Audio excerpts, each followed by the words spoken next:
This is Chapter 1, Part 4 of Rape of the Mind by Just Merleau, M.D. One important result of this procedure is the great confusion it creates in the mind of every observer, friend or foe. In the end, no one knows how to distinguish truth from falsehood. The totalitarian potentate, in order to break down the minds of men, first needs widespread mental chaos and verbal confusion, because both paralyze his opposition and cause the morale of the enemy to deteriorate, unless his adversaries are aware of the dictator's real aim. From then on, he can start to build up his system of conformity. In both the Mazzenti and the Schwabel cases, we have documented reports of the techniques of menticide as it has been used to break the minds and wills of courageous men. Let us first look at the case of Cardinal Mazzenti, accused of misleading the Hungarian people in collaboration with the enemies, the United States. In his expose on Cardinal Mazzenti's imprisonment, Stephen K. Swift graphically describes three typical phases in the psychological processing of political prisoners. The first phase is directed towards extorting confession. The victim is bombarded with questions day and night. He is inadequately and irregularly fed. He is allowed almost no rest and remains in the interrogation chamber for hours on end, while his inquisitors take turns with him, hungry, exhausted, his eyes blurred and aching under unshaded lamps. The prisoner becomes little more than a hounded animal. When the cardinal had been standing for 66 hours, Swift reports, he closed his eyes and remained silent. He did not even reply to questions with denials. The colonel in charge of the shift tapped the cardinal's shoulder and asked why he did not respond. The cardinal answered, "End it all! Kill me! I am ready to die." He was told that no harm would come to him, that he could end it all simply by answering certain questions. By Saturday forenoon, he could hardly be recognized. He asked for another drink, and this time it was refused. His feet and legs had swollen to such proportions that they caused him intense pain. He fell down several times. To the horrors the accused victim suffers from without must be added the horrors from within. He is pursued by the unsteadiness of his own mind, which cannot always produce the same answer to a repeated question. As a human being with a conscience, he is pursued by possible hidden guilt feelings, however pious he may have been, that undermine his rational awareness of innocence. The panic of the brainwashed is the total confusion he suffers about all concepts. His evaluations and norms are undermined. He cannot believe in anything objective anymore except in the dictated and indoctrinated logic of those who are more powerful than he. The enemy knows that. Far below the surface, human life is built up of inner contradictions. He uses this knowledge to defeat and confuse the brainwashee. The continual shift of interrogators makes it ever more possible to believe in consecutive thinking. Hardly has the victim adjusted himself to one inquisitor when he has to change his focus or of alertness to another one.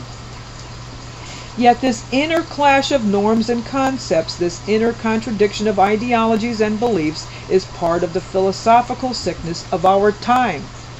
As a social being, the cardinal is pursued by the need for good human relationships and companionships.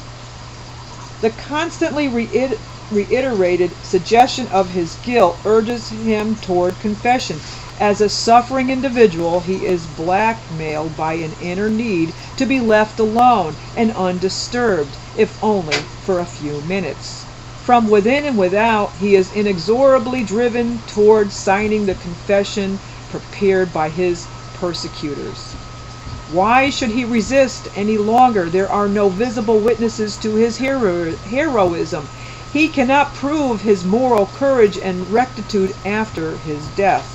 The core of the strategy of menticide is the taking away of all hope, all anticipation, all belief in a future.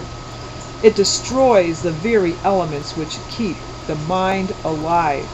The victim is utterly alone. And then there's a note below, and it says, the continual attack on human conscience and guilt by unconscious self-accusations is brilliantly depicted by Franz Kafka in The Trial. In this novel, the victim never knows of what he is accused, but his inner guilt leads him to conviction. Kafka anticipated the age of blackmailing into confession. His novel was written before the 1930s. The same theme has been treated from a psychological point of view by Theodor Reich in his Confession Compulsion and the Need for Punishment. Go back to the text. If the prisoner's mind proves too resistant, narcotics are given to confuse it. Mescaline, marijuana, morphine, barbiturates, alcohol. If his body collapses before his mind capitulates, he receives stimulants, benzodrine, caffeine, chloramine, all of which help to preserve his consciousness until he confesses. Many of the narcotics and stimuli, which ultimately help to induce mental dependency and enforce confusion, also can create an amnesia, often a complete forgetting of the torture itself. The torture techniques achieve the desired effect, but the victim forgets what has actually happened during the interrogation. The clinicians who do therapeutic work with amphetamine derivatives, which when injected into the bloodstream help patients to remember long-forgotten experiences, are familiar with the drug's ability to bring soothing forgetfulness of the period during which the patient was drugged and questioned. Next, the victim is trained to accept his own confession, much as an animal is trained to perform tricks. False admissions are reread, repeated, and hammered into his brain. He is forced to reproduce his memory again and again, the fantasized offenses, fictitious details which ultimately convince him of his criminality. In the first stage, he is forced into mental submissiveness by others. In the second stage, he has entered a state of auto-hypnosis, convincing himself of fabricated crimes. According to Swift, the questions during the interrogation now dealt with details of the cardinal's confession. First, his own statements were read to him, then statements of other prisoners accused of complicity with him, then elaborations of these statements. Sometimes the cardinal was morose, sometimes greatly disturbed and excited, but he answered all questions willingly, repeated all sentences once, twice, and even 3 times when he was told to do so. Lazio, that's where that comes from.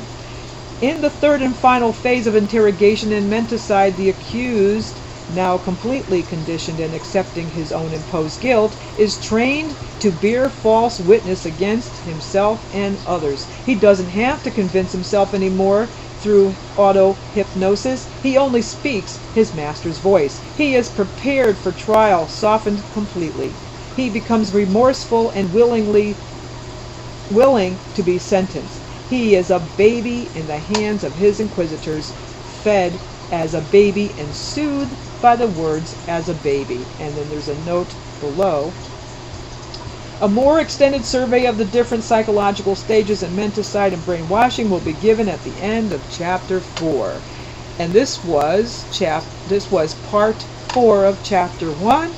And we will pick up in the next video with Part 5 of Chapter 1, The Rape of the Mind, Juice Merleau. See you there.